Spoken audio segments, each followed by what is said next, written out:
네, 오늘도 은혜로 채우시고 역사하실 주님을 기대하고 믿습니다. 다시 요한복음 강해 설교로 돌아왔습니다. 오늘 네 번째, 내 생의 첫 표적, 이 말씀을 통해서 우리 함께 은혜 나누기를 원합니다. 우리가 사는 세상은 지식과 과학 문명에 근거한 일종의 지식주의, 합리주의가 바탕으로 된 세상입니다. 사람들은 황당무계한 소설 속에 나오는 그런 이야기들 잘 믿지 않습니다. 그래서 몸이 아프면 당연히 병원에 가서 의사에게 진료받고, 마음이 아프면 유능한 상담사를 찾아가서 상담받으면서 우리의 마음을 고침받고 싶어하고, 자동차라든지 컴퓨터라든지 그리고 핸드폰이 고장나면 저한테 가져오시면 안 됩니다. 전문가 엔지니어에게 찾아가서 이렇게 맡기면 수리하면서 고칠 수 있습니다. 이것이 굉장히 보편적인 우리의 가치가 되었습니다. 그러다가 모르는 것이 있으면 인터넷에 가서 포털 사이트에서 물어봅니다.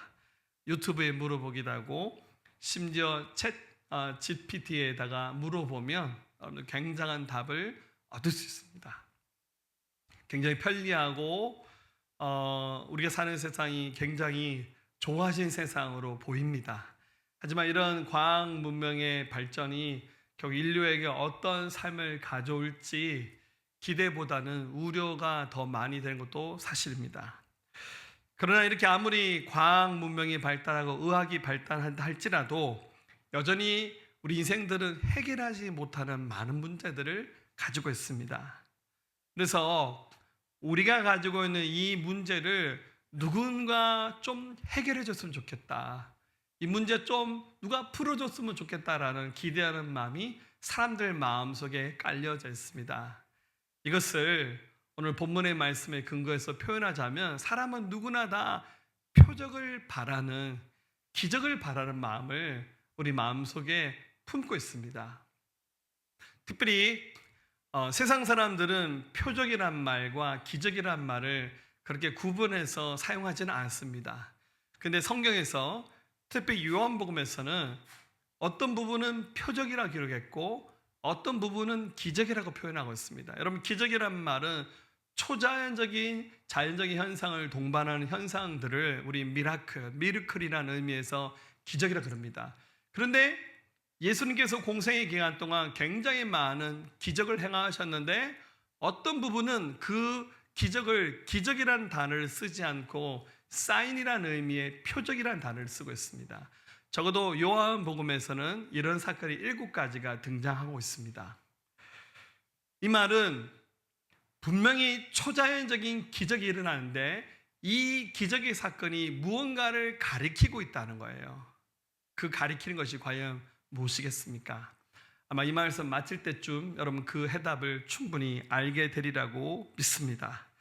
자, 우리 삶에 표적이든 기적이든 필요한 영역들이 굉장히 많아요. 우리 몸이 자주 아픕니다. 육체의 질병이 다가와서 쓰러질 때 의사가 다 못 고쳐요. 그래서 내 삶에 기적이 좀 일어났으면 좋겠다, 우리 사랑하는 가족의 그 건강에 기적이 일어났으면 좋겠다, 이런 바람이 모든 사람들의 마음속에 있습니다. 또한 마음이 아플 때 이 상한 마음 누가 좀 고쳐주면 좋겠다, 유능한 상담사를 찾아가야 되는데 너무 유능한 사람은 상담 비용이 비쌀 것 같아요.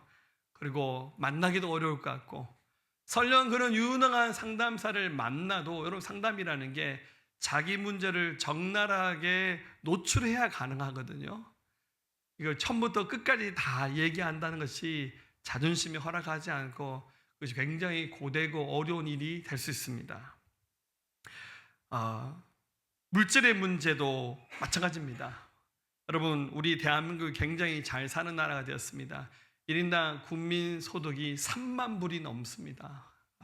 그럼 1960년대에는요 우리가 북한보다 못 살았어요. 아프리카에 있는 나라, 동남아시아에 있는 나라들보다 우리 대한민국이 더 가난한 나라로 살았습니다. 근데 굉장히 짧은 시간 내에 우리 대한민국이 급속도로 발전하면서요, 전 세계에서 경제 규모 10위 안에 들어가는 나라가 되었습니다. 그제 뉴스에 보니까 내년에 시급이 올랐다는 뉴스를 봤습니다. 우리나라 역사상 최초로 시급이 10,000원을 넘었습니다. 얼마냐면 1030원입니다. 내년에 아르바이트 하시면 30원 꼭 받으시길 바랍니다. 할렐루야. 네. 그런데 우리나라의 실제적인 나라 빚 채무가 얼마냐면 2,439조입니다. 이것을 1인당으로 환원하면 2,195만 원입니다. 그러니까 저희 집은 4명이거든요. 빚이 거의 1억 가까이 된다, 그 뜻이에요. 자, 여러분들 집 식구 곱하기 빚을 계산하면 맞네 아마 그 생각이 드실지도 모르겠습니다. 아무리 유능한 대통령, 시장이, 국회의원이 선출돼서 정치하고 행정한다 할지라도 우리가 가지고 있는 이 근원적인 문제를 해결하는 것은 어쩌면 불가능할 겁니다. 또 출세하고 싶고 성공하고 싶어요. 근데 아무리 노력해도 이 세상이 정직하게 노력하는 것만큼의 결과를 반영하는 세상이라고 말하기는 굉장히 어렵습니다. 그래서 우리 삶에 좀 신바람 나는 기적이 한번 일어났으면 좋겠다. 이것이 모든 사람들 마음속에 깔려있는 생각이고 마음입니다. 자, 1세기로 돌아가면 신약 성경의 모든 배경은 1세기입니다. 요한복음도 마찬가지입니다. 당시 세계 인구가 2억이 조금 넘지 않았습니다. 지구 곳곳에 살았던 사람들이 어떤 문제를 가지고 실험했을까요? 다 알 수는 없지만 사람들이 살아가는 세상은 별반 다르지 않습니다. 앞서 말씀드렸던 질병, 마음의 문제, 경제적인 문제, 많은 고통이 사람들에게 있었을 겁니다. 누가 우리 인생의 근본적인 문제를 해결해 줄 수 있을까요? 바로 예수님께서 오셔야만이 이 모든 것이 가능합니다. 할렐루야. 예수님이 우리 인생 가운데 관여하시고 개입하시고 찾아오실 때 우리 인생이 달라질 수 있습니다. 자, 이런 인생의 목마른 문제를 해결하기 위해서 예수님께서 오셨습니다. 예수님의 공생애가 이제 시작이 됐습니다. 자, 여러분이 만약에 예수님이라면 사람들에게 첫 번째 이적으로 보여줄 수 있는 거 무엇을 선택하시겠습니까? 제가 만약에 예수님이었다면 먹고 사는 문제가 제일 힘들잖아요. 모든 집마다 쌀을 한 가마씩 사서 전국민 재난지원금, 할렐루야. 그래서 집으로 다 쌀을 한 자루씩 택배로 보내서 야, 나 따라오면 먹는 거 다 해결할 수 있어. 아니면 다들 재난지원금으로 시시하게 30만, 50만 이렇게 하지 말고 한 집마다 한 1,000만 원씩, 할렐루야. 다들 안 될 걸 아시는군요. 그러면 좋겠는데 예수님께서 공생애를 시작하시면서 첫 번째로 행하셨던 표적이 오늘 이 본문에 나오는 사건입니다. 어느 결혼식에 참여하셔서 물을 포도주로 바꾸시는 그런 이적을 주님께서 행하셨습니다. 자, 왜 예수님께서 첫 번째 기적으로 물을 포도주로 바꾸는 이 일을 하셨을까요? 이 말씀 속에는 굉장한 비밀이 담겨져 있습니다. 자, 먼저 예수님이 갈릴리 가나라는 조그만 마을에 열렸던 한 결혼식에 참여를 하셨습니다. 1절 말씀을 보면 사흘째 되던 날 갈릴리 가나에 혼례가에서 예수의 어머니도 거기 계시고, 자, 여러분 지도를 보면 이스라엘의 북쪽 지방 갈릴리 호수 그 옆 지방을 갈릴리 지방이라 부릅니다. 우리 치면 경상도 이렇게 부르듯이. 여러분 갈릴리 호수의 그 서쪽에 주로 사람들이 많이 살아요. 오른쪽은 골란 공원이기 때문에 사람들 살기가 좀 힘듭니다. 그런데 이 서쪽으로 쭉 가면 우리가 잘 아는 예수님이 성장하셨던 나사렛이라는 조그만 마을이 있고, 그 나사렛에서 약간 북동쪽으로 이동하면 13km만 가면 가나라고 하는 작은 마을이 나옵니다. 가나는 일찍 로마의 문명을 받아들여서 로마식으로 도시가 건설돼서 조그만 동네지만 도로가 굉장히 잘 닦여 있는 곳입니다. 자, 그런데 여기서 결혼식이 열렸어요. 여러분, 이스라엘 전체 결혼 문화의 하나의 그 전통이 있고, 또 갈릴리 지방의 결혼 문화의 전통이 있는데, 일단은 결혼식 때 사람들을 많이 초대합니다. 사진 보여주시면 갈릴리 가나 이렇게 생겼습니다. 자, 예수님과 어머니 마리아와 예수님의 12제자들이 이 결혼식에 초대를 받았어요. 여러분들 남의 집 결혼식 많이 가봤죠? 예, 우리나라 결혼식은요, 좀 개인적으로 좀 결혼식 문화가 좀 바뀌었으면 좋겠어요. 예식장에 30분 단위로 예약해가지고 줄에 하는데 와서요, 목사님 빨리 끝내주세요. 그럴 때마다 화가 살짝 나요. 결혼식 줄에 길게 하지도 않는데 너무 해치운다는 생각이 들어서 개인적으로 좀 아쉬워요. 그럼 이 이스라엘 땅의 결혼식은 저녁에 열립니다. 얼마나 좋아요. 제가 첫 번째 성지순례 갔을 때 요르단의 어느 호텔에 딱 갔는데 결혼식이 열리더라고요. 호텔 로비에서 결혼 파티를 하는데 너무 흥이 났어요. 우리 목사님들 다 옆에서 구경하다가 막 춤추고 박수치며 했던 기억이 납니다. 결혼식이 주로 일주일간 열립니다. 미리 결혼식 준비를 근사하게 해서 신랑의 집에서 이제 신부를 데려와서 부모님도 초대해서 미리 초대받았던 사람들을 모아서 문을 싹 닫아버리고 더 이상 못 들어옵니다. 일주일간 거기 안에서 먹고 마시는 연회가 열립니다. 여러분 남의 집 결혼식 일주일 참여한다는 거, 너 먹고 마시는 거 해결해주면 갈만하죠? 예. 근데 이렇게 예수님이 갈릴리 가나에서 열렸던 결혼식에 참여했다는 말은, 자, 2절 보면 예수와 그 제자들도 혼례 창함을 받았다. 아무나 초대하는 것이 아니죠. 적어도 이 집 결혼식의 주인공이 누군지 모르겠지만 이 집과 예수님의 집이 먼 친척이거나 굉장히 가까운 사이라는 사실을 알 수 있죠. 자, 결혼식에 예수님과 마리아와 제자들이 함께 참여했습니다. 자, 그런데 이 결혼식에 약간의 문제가 생겼어요. 그게 바로 뭐냐면 포도주가 떨어졌습니다. 여러분, 잔치를 벌이면 음식 준비를 많이 해야 돼요. 우리 지난주에 창립 감사 예배 드렸잖아요. 우리 식사를 교회에서 안 하고 식당에서 먹었죠. 너무너무 감사했습니다. 할렐루야. 이제 앞으로 웬만하면 이런 특별 행사는 교회에서 밥 안 하는 게 좋을 것 같아요. 여러분, 주방 하시는 분은 아시겠지만 도대체 손님이 몇 명 올지 몰라요. 우리 한국인 문화는 예약 문화가 아니까 일단은 많이 준비해야 돼요. 남은 게 낫지 모자라면 굉장히 민망한 일이잖아요. 그래서 이거 무슨 고기를 재면 얼마나 해야 될지, 밥을 하면 얼마나 할지, 이게 굉장히 어렵습니다. 우리 여성분들은 굉장히 지혜가 있어야 됩니다. 그런데 이 집의 잔치 가운데 포도주가 떨어진 거예요. 자, 여러분들 또 이 얘기 들으니까 예수님 술 드셨네, 괜찮은 거 아이가?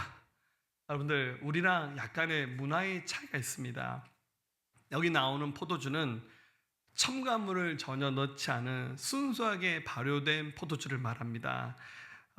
성경에서 새술은 새부대라는 말이 나오죠. 여러분, 새술이란 말은 아직 완전히 발효가 되지 않은 그 포도주, 와인을 말합니다. 달콤한 맛이 더 많은 술을 말하는 거죠. 그러니까 알코올 도수가 그렇게 높지 않습니다.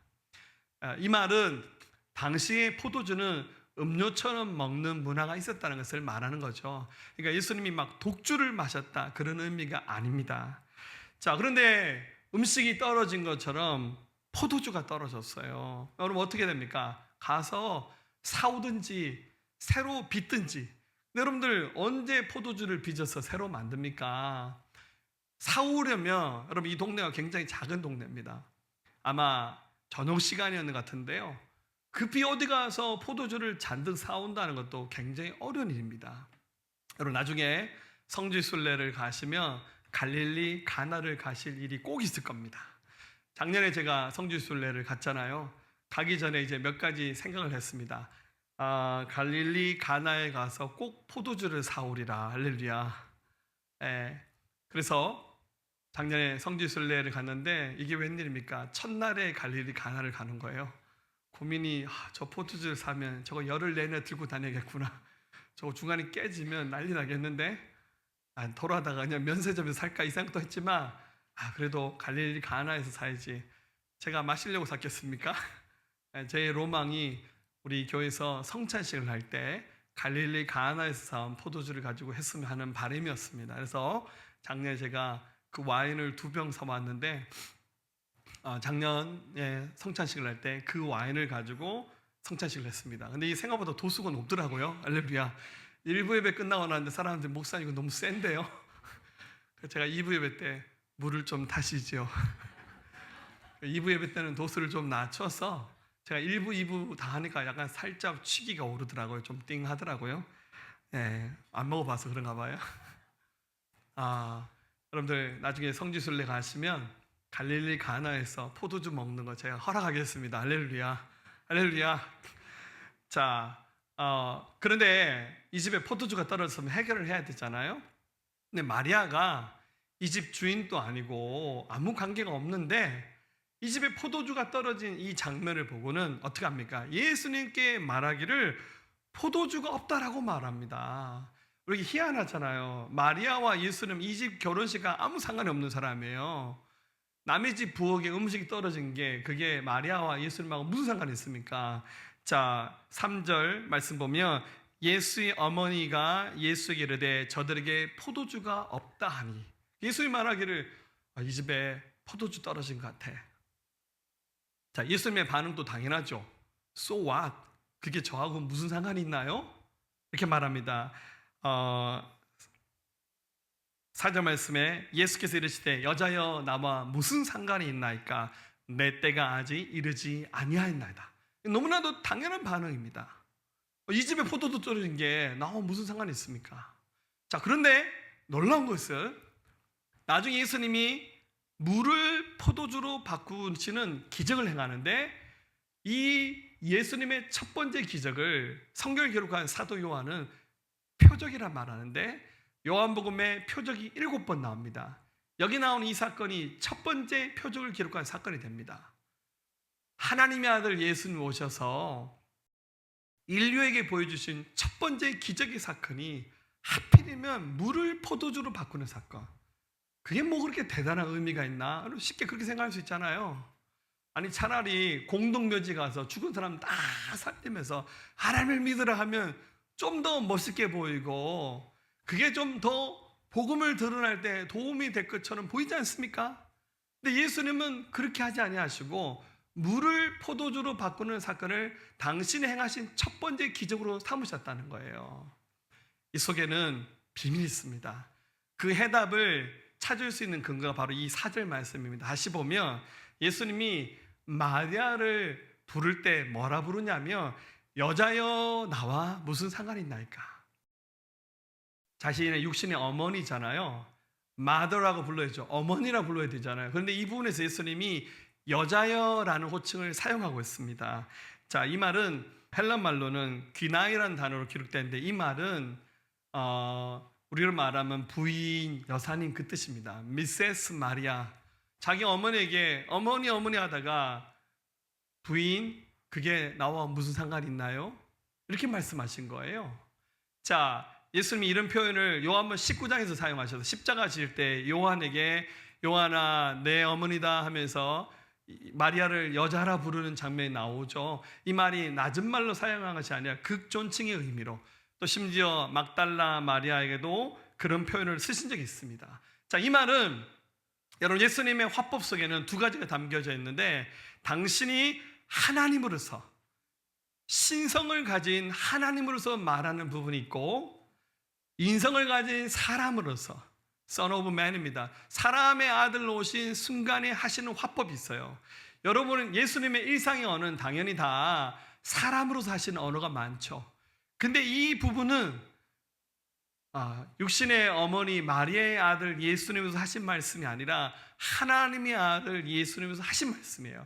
여인이여 이것이 나와 무슨 상관이 있나이까? 또 그 다음 내 때가 아직 이르지 않았습니다 라고 이렇게 대답합니다. 이 때는 다 무슨 말입니까? 이 때란 말이 헬라 말로 호라는 단어로 기록되어 있는데요. 여러분 이게 우리나라 말은 관사가 없잖아요. 여러분들 우리나라 말은 관사가 없어요. 영어는 on이라는 관사가 있잖아요. 헬라 말에도 관사가 있어요. 희한한 것은 때라는 말을 쓸 때 앞에 관사가 붙을 때가 있고 관사가 없을 때 있어요. 영어로 말하면 time이잖아요. 그러니까 the time이라는 표현이 있고 그냥 time이라고 쓸 때가 있어요. 근데 놀라운 것은 요한복음에 나온 이 호라는 말은 관사가 붙었는 말은 대부분 다 무슨 뜻이냐면 예수님의 죽음과 부활과 승천의 때를 의미할 때 이 호라는 말 앞에 관사를 붙였어요. 관사가 없을 때는 예수님께서 내게 특별한 은혜를 주시는 때, 이런 의미로 이 말이 사용되었어요. 그러니까 예수님이 갑자기 자기 육신의 어머니였던 마리아를 부인, 여사님 이렇게 부르면서 아직 내 때가 이르지 않았습니다라는 말은 내가 아직 십자가를 져야 되는 때가 이르지 않았습니다 라고 말합니다. 아니, 지금 포도주 떨어져서 얘기하는데 이 포도주 사건이 예수님은 당신이 하셔야 될 대속의 사건과 연결시켜서 예수님께서 말씀을 하셨어요. 물이 포도주로 바뀌는 이 사건이 굉장히 중요한 의미가 있다는 사실을 이 속에 담고 있습니다. 자, 그렇다면 물을 포도주로 바꾼 이 사건은 단순히 음료가 떨어진 집에 음료를 채워주는 사건이 아니라 굉장히 본질적인 사건을 담고 있다는 것을 확인할 수 있습니다. 자, 마리아가 뒤돌아서자마자 예수님이 아직 내 때가 이르지 않았습니다라고 말씀하셨지만 이 마리아도 알았어요. 지금 예수님이 대속의 주인공이 되는 때가 아닌 거 압니다. 하지만 마리아는 믿음이 있었고 굉장히 재치가 있는 사람이었어요. 그래서 이 순간 뭔가 주님이 우리에게 보여주실 것이 있다라는 기대를 버리지 않았어요. 그래서 뒤돌아서서 이 집에 일하는 하인들에게 말합니다. 5절에 그의 어머니가 하인들에게 이르되 너에게 무슨 말씀을 하시든지 그대로 하라 하니라. 이 집에 일하는 종들에게 예수님이 너에게 뭔가 얘기를 하실 텐데 무슨 말을 하든지 간에 토달지 말고 계산하지 말고 네가 맞다 틀리다 그러지 말고 넌 그대로 하라고 이렇게 말합니다. 우리 인생의 근본적인 문제, 마치 여러분 결혼식장에 포도주가 떨어지면 기쁨이 사라지고 이 결혼식이 뭔가 좀 뒤틀어지잖아요. 우리 인생의 근본적인 문제들, 우리 인생의 돈이 문제가 아니고요, 건강이 문제도 아닙니다. 우리 인생의 근본적인 문제는 뭡니까? 하나님이 없는 거잖아요. 이 문제를 해결해야만이 우리 인생의 이 모든 문제를 해결할 수 있어요. 아무리 의학이 발달하고 과학이 발달하고 뭐 경제가 발달한다 할지라도 여러분 그런 것을 통해서 우리 인생이 가지고 있는 이 근본적인 갈증을 해결할 수 없어요. 예수님은 이 결혼식장에서 앞으로 당신이 보여주실 이 복음의 내용을 살짝 보여주신 사건, 이것이 바로 물이 변하여 포도주가 되게 하는 사건입니다.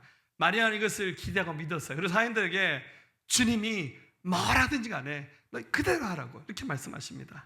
자, 하인들 입장에서는 어떡합니까? 엄밀히 말하면 이 하인들은요, 마리아의 하인도 아니고 예수님 집 종도 아니에요. 이 집 결혼식장이 열렸던 이 집에 일하는 하인들이에요. 어떡합니까? 마리아는 VIP로 왔잖아요. 예수님하고 시키잖아요. 어떡합니까? 순종했습니다. 이 하인들은 어떤 점에서 영문도 모르고 순종합니다. 예수님이 이 집의 하인들을 보고 이렇게 말씀하십니다. 6절 8절 읽어볼까요? 거기 유대인의 정결 예식을 따라 두세 통 드는 돌항아리 6이 놓였는지라. 예수께서 그들에게 이르시되 항아리에 물을 채우라 하신즉 아기까지 채우니 이제는 떠서 연회장에 갖다 주라 하심에 갖다 주었더니. 자, 예수님이 아직 내 때가 이르지 않으셨다 말씀하셨는데 또 마리아의 말을 들으시고는 여기서 기적을 한번 베푸십니다. 근데 그 내용이 뭐냐면 종들에게 야, 물 떠와서 정결의식에 쓰는 저 항아리에다 물을 채우라고. 여러분은 실제 갈릴리 가나 지방에서 또 이스라엘 전체에서 정결의식에 쓰는 항아리가 많이 발견됩니다.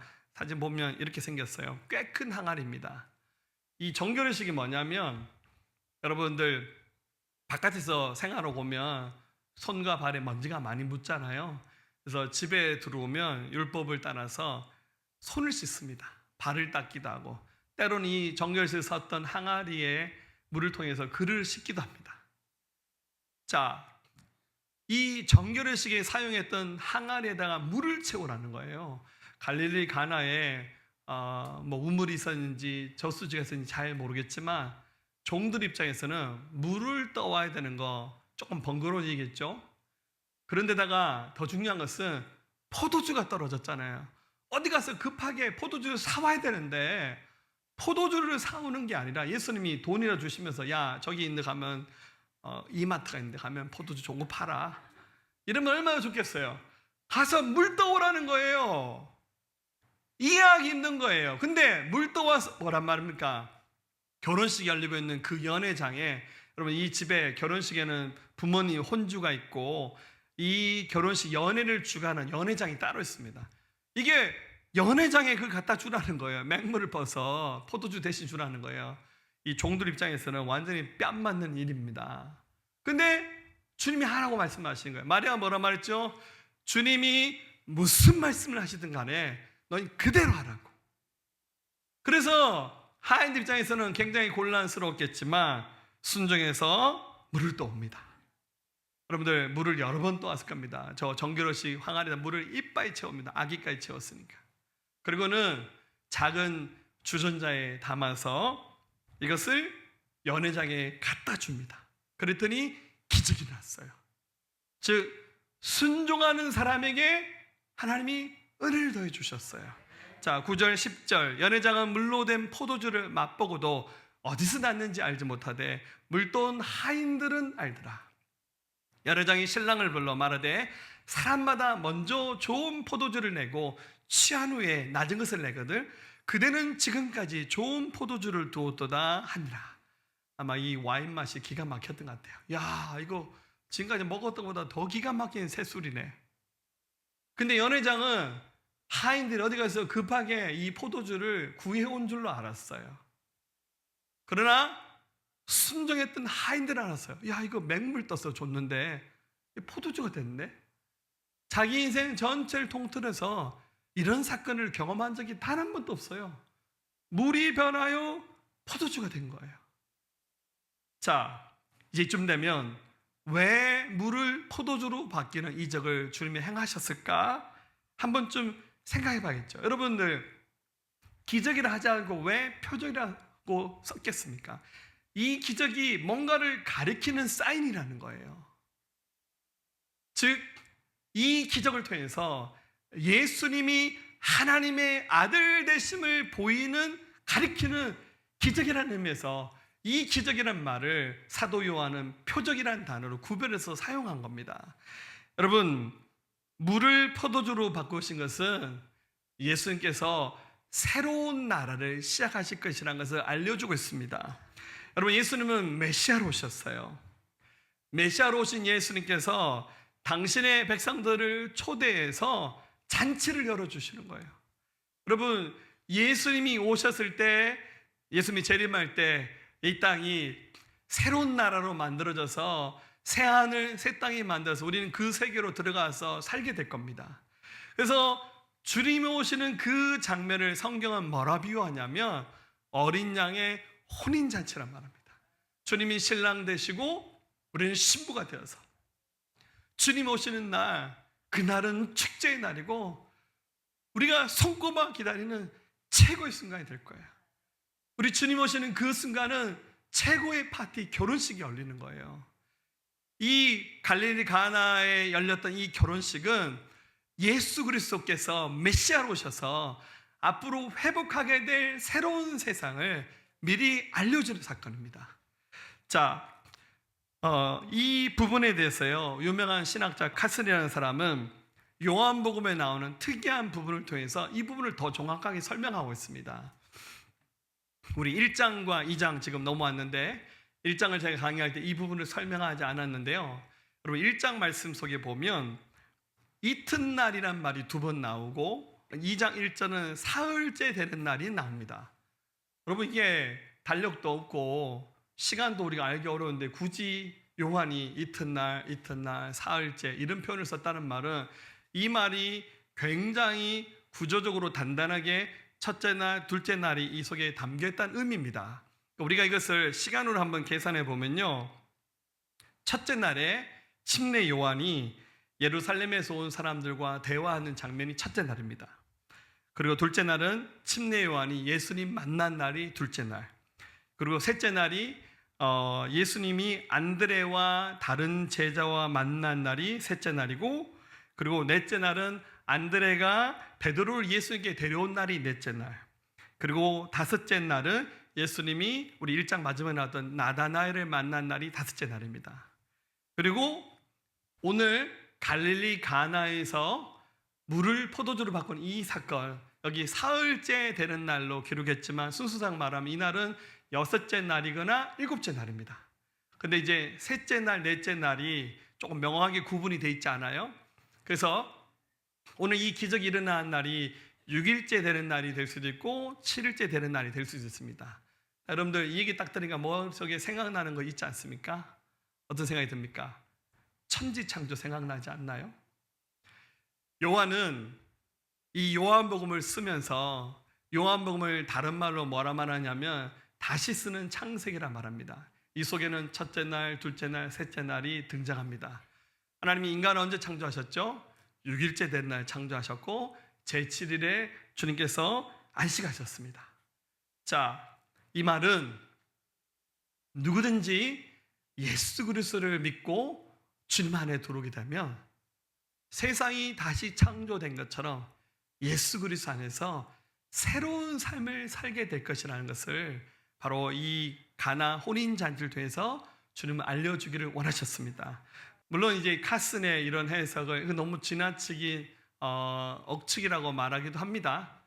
저도 동의한 부분도 있고 동의하지 않는 부분도 있습니다. 중요한 것은 이게 창조의 순서대로 첫째 날부터 일곱째 날까지 되든 안 되든 간에 예수 그리스도 안에 들어오시는 분들은 마치 무에서 유로 하나님이 세상을 창조하듯이 맹물을 가지고 포도주를 만드듯이 누구든지 예수 그리스도 안에 들어오면 새로운 피조물이 되어서 하나님의 자녀가 되는 축복을 경험한다는 거예요. 이게 바로 뭡니까? 복음입니다. 복음. 이 장면을 11절 보니까 예수께서 이 첫 표적을 갈릴리 가나에서 행하여 그 영광을 나타내심에 제자들이 그를 믿으니라. 여러분, 예수님이 나중에 보니까 죽은 사람도 살리고요, 막 병자도 고치고 더 큰 기적을 많이 행하셨어요. 그런데 굳이 첫 번째 이적을 표적으로 나타내신 이유, 이것을 통해서 당신의 영광을 나타내셨다는 말이잖아요. 예수 믿으면 다 새로운 피조물, 새 사람이 될 수 있습니다. 이 장면을 처음부터 끝까지 봤던 사람 누굽니까? 제자들입니다. 제자들이 하인들이 물 떠는 거 보면 속으로겠죠. 야, 쟤네들 미쳤네. 저 물 떠가지고 저 맹물 갖다가 저 연회장 갖다 주네. 쟤네들 죽었다. 근데 세상에 물이 포도주로 바뀐 거예요. 제자들이 깜짝 놀랐어요. 네. 연회장은 몰라요. 거기서 포도주 마신 사람들은 그냥 어디서 새술 구해서 그냥 운 좋게 좋은 포도주 마시는 정도로만 생각했지만 순종한 하인들과 마리아와 12제자들은 깜짝 놀랐어요. 아, 예수님이 메시아구나. 이분이 바로 하나님의 아들이시구나. 예수를 확실하게 믿게 되는 사건이 바로 갈릴리 가나에서 행하셨던 이 첫 번째 표적입니다. 여러분, 최고의 표적 뭡니까? 병 낫는 건가요? 아닙니다. 제가 어렸을 때요, 우리 동네에 막 불치병으로 중매 걸려서 누우신 분들이 우리 동네에 이렇게 사시는 분이 있었는데, 옛날 사람도 왜 이렇게 무당푸닥거리를 많이 합니까? 누가 아프면요, 용한 무당 불러가지고 막, 그 또 전통악기 쓰잖아요. 징 치고 깽가리 치고 막, 그 약간 좀 전통악기에 대한 좀 약간 부담감이 생겼어요. 온 동네가 막 따라가지고 구들을 하는데요, 끝나고 나면 희한하게 낫더라고요. 그러니까 이 집에서 한번 구다면 저 집에서 한번 구다고 그래서 이런 경우도 봤습니다. 어떤 분은 굉장히 아픈데 어느 날 들어보니까 그 집 식구들이 그 사람을 데리고 유명한 기도원에 갔다는 거예요. 가서 기도받았다는 거예요. 놀라운 것은 나았대요. 할렐루야. 중요한 것은 그 무당 푸닥거리에서 나은 사람이나 기도원 가서 기도받은 사람이나 신앙생활은 열심히 하지 않더라고요. 사랑하는 여러분, 예수님 믿고 난 다음 병이 낫는 거, 상한 마음 고침받는 거, 물질의 문제 해결되고 관계 문제, 우리 자녀들이 막 공부 잘해서 좋은 대학교 가고 어디 좋은 직장 취직하고 출세한 이런 일들, 기적이죠. 여러분, 그러나 이것은 예수님을 잘 믿고 섬기는 사람들에게 주님이 주시는 보너스 은혜입니다. 그게 우리 신앙생의 목적도 아니고 이것이 신앙생의 이유가 아니에요. 우리 삶에 예수님 잘 믿어도 여러분 암에도 걸리고 중병에 넘어지기도 하고 아프기도 해요. 예수님 잘 믿어도요 부도 나고 망하기도 합니다. 예수님 잘 믿어도요 우리 삶에 어려움 있을 수 있습니다. 그렇지만 내가 믿는 주님으로 말미암아 그 어려움과 위기에 눌리지 않는 거예요. 여전히 주님이 나를 사랑하시고 나와 함께 하시기 때문에 이겨내는 거예요. 물론 가능하면 이런 어려움이 우리 사랑하는 성도들 삶에 아무도 없었으면 좋겠어요. 주님이 막 보너스를 넘치게 더하셨으면 좋겠어요. 할렐루야. 우리 생의 최고의 표적은 그런 일들이 아니라 바로 복음을 듣는 순간 복음이 믿어지는 겁니다. 요한복음 5장 24절, 내가 진실로 진실로 너에게 이르노니 내 말을 듣고 또 나 보내신 이를 믿는 자는 영생을 얻었고 심판에 이르지 아니하나니 사망에서 생명으로 옮겨내라. 저희 아버님이 조금 아프셔서 좀 치료받고 계신데요, 그래도 좀 걱정되니까 가서 이렇게 막 기도해드리고 한 번씩 물어봐요. 아버지 천국 갈 수 있죠? 아, 천국 갈 수 있다고. 이분이 그냥 제대로 복음을 알고 하는 말인지 진짜인지 아닌지 좀 약간 의심이 되니까 진짜 천국 갈 수 있죠? 아, 갈 수 있다고. 일단은 본인이 갈 수 있다니까 제가 믿어줘야죠. 저는 아들이지만 아들 목사하는 말은 별로 효과가 없는 것 같고, 그제 담임 교회 목사님이 신방한다는데 굉장히 공손하셨다고 하더라고요. 할렐루야. 제가 예수님 처음 믿을 때 저희 집안도 우상을 대대로 섬겼던 집안의 장손이 예수를 믿으니까 얼마나 미웠겠어요. 그래서 저희 아버님한테 비판 많이 당했거든요. 교회 갔다 오시면 몽둥이 하나 깎아서 대문에 세워놓으셨어요. 그래서 막 진짜 아버님한테 매맞기도 하고 도망다니기도 하고, 제가 속으로 생각하기를, 야, 우리 아버지가 예수를 믿는 건 정말 기적일 거다. 어느 날 보니까 그래도 하나님이 부르셨어요. 신앙생활 하시고 약간 엉터긴 하신데 집사도 되셨어요. 할렐루야.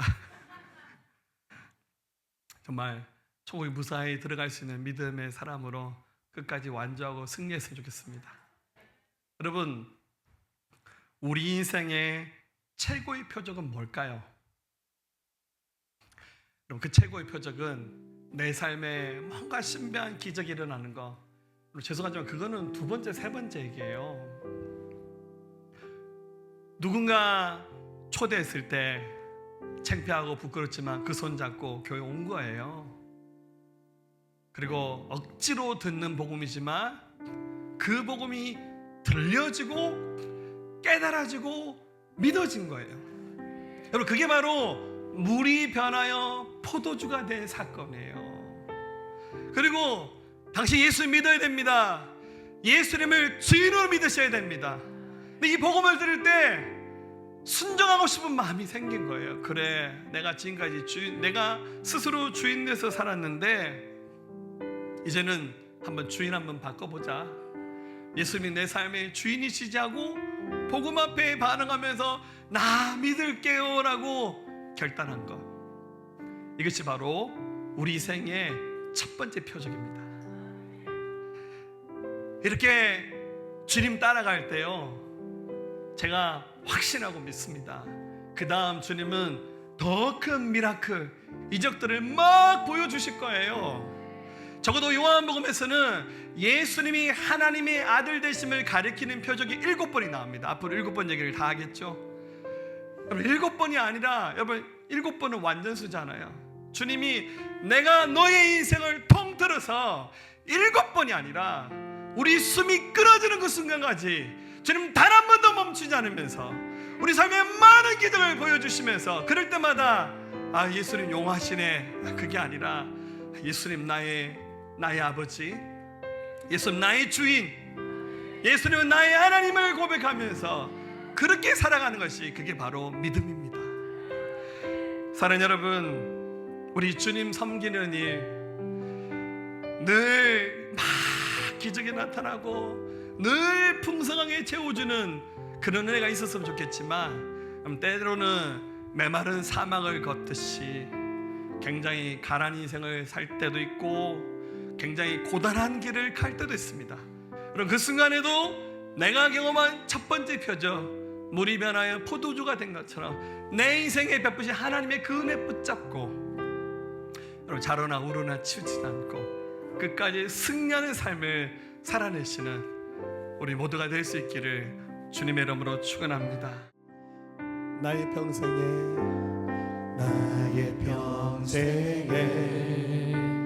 가장 복된 일은 내가 예수님을 만난 것이라. 나의 평생에 가장 잘한 일은 내가 예수님을 주로 섬긴 것이라. 이 세상 살 동안 내가 걷는 길이 때론 험하여서 넘어질 때도 주의 강한 손이 나를 붙드시니 나는 예수님을 주로 섬기며 살리. 나는 주를 섬기는 것에 후회가 없습니다. 내가 걸어온 모든 시간 다 주의 은혜니 내가 걸어갈 모든 날도 주만 섬기며 살리. 오직 예수 이름 부르며 살아가리라. 나의 평생에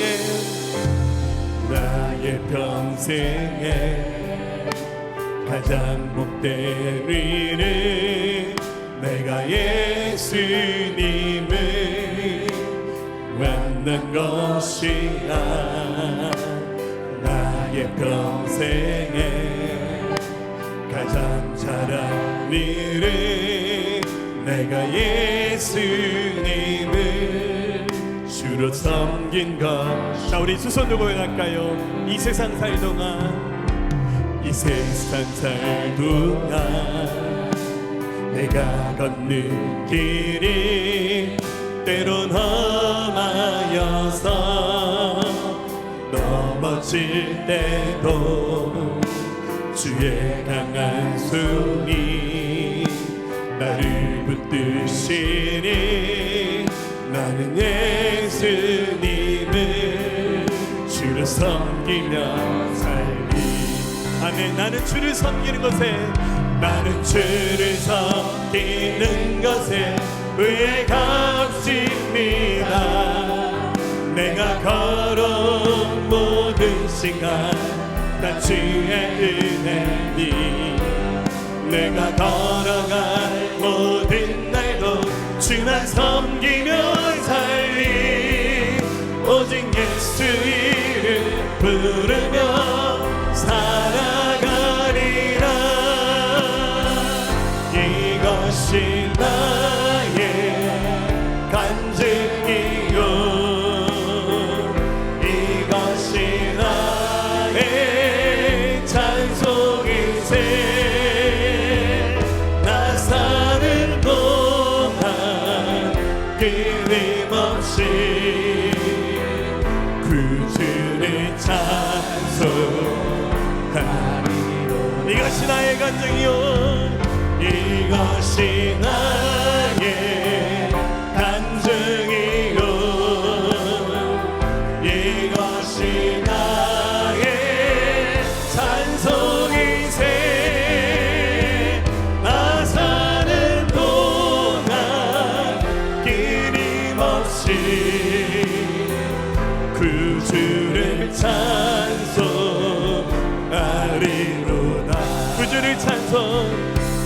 주를 찬송하리로다. 주를 찬송